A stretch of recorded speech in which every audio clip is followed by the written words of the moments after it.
Hello everyone, it's Patri. I hope you're doing well. Welcome to my channel. Today's video is a little different. I really wanted to share the trip my boyfriend and I took to La Paz, Mexico. I did not take many videos, so I am going to talk about our trip as I show y'all our film roll.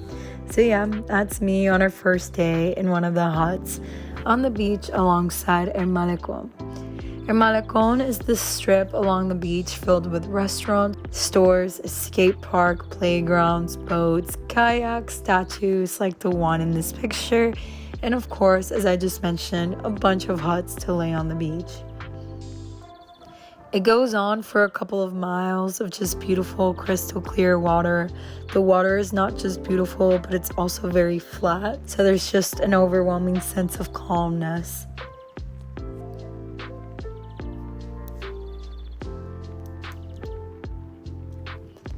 Here is the cathedral in La Plaza and a dog that was on the beach.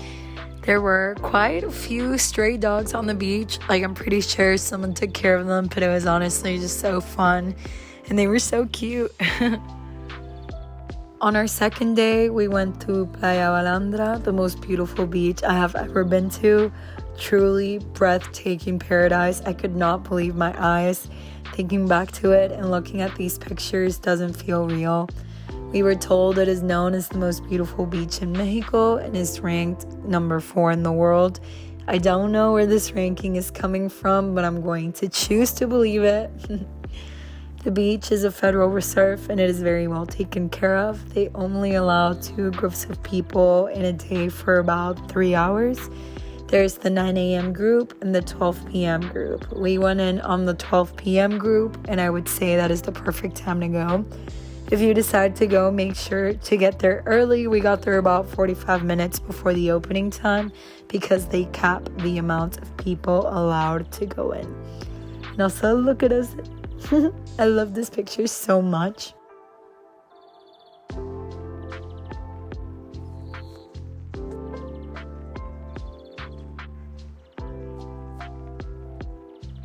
I would definitely recommend paddleboarding, which we had the opportunity to do. You can see in the back of this picture the paddleboards and kayaks available to the public. We paddleboarded up to where the water changes colors, which you'll be able to see that in just a little bit.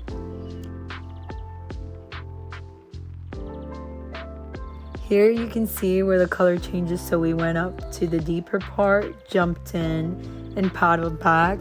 This picture was taken at a lookout spot that they had on top of a hill.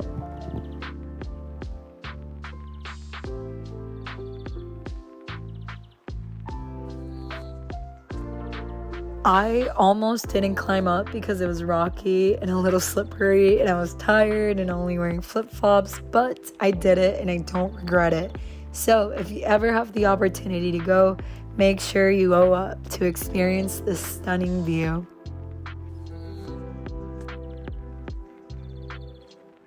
This was our Airbnb. Our host was amazing, so kind and welcoming.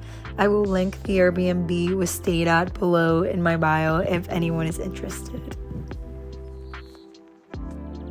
The Airbnb was essentially right on the Malecón with a balcony and access to a terrace facing the beach. That's me on the balcony. And now with this picture of Connor and I, let's transition to what we did on our third day. On our third day, we went out on a boat to the islands that make up La Isla del Espíritu Santo. The boat we went on was called La Loba. If you ever end up going to La Paz, I cannot recommend going on La Loba enough. The crew, made up of 2 people, were so kind, welcoming, generous, and knowledgeable. The tour starts at around 10 a.m. and ends at 5 p.m. They first took us to La Máscara, or the Mask, a rock formation in the shape of a mask that the tribes used to worship and pray to when people passed away. We got to see lots of sea turtles and an entire pod of dolphins. We were trying to see if we could see whale sharks. From October to May, they come to feast and have babies. Our trip was from April 29th to May 3rd, and at the beginning of May is when the whales go back. So unfortunately, we were not able to see any. However, We were able to snorkel with sea lions. You can't really see in this picture, but all along this little island of rocks, there were a bunch of sea lions. This was such an unbelievable experience. It was so cool. I can't even find the words to describe it. I did not realize how friendly and curious female sea lions are. Male sea lions like to keep their distance, but as long as you are respectful, they will not have a problem with you.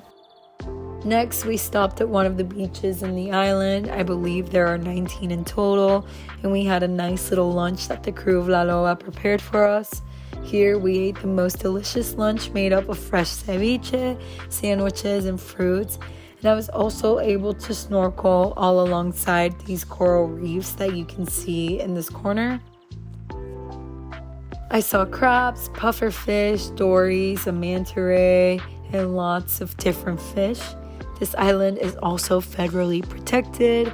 A couple years ago, it was on sale to be turned into a big casino and resort, but an American bought it and gifted it to the Mexican government. I really admire the way the beaches and just nature in general is respected and well taken care of. We booked this flight through Scott's Cheap Flights. Scott's Cheap Flights is a website that automatically finds destinations in the cheapest dates, and you make the dates work for you.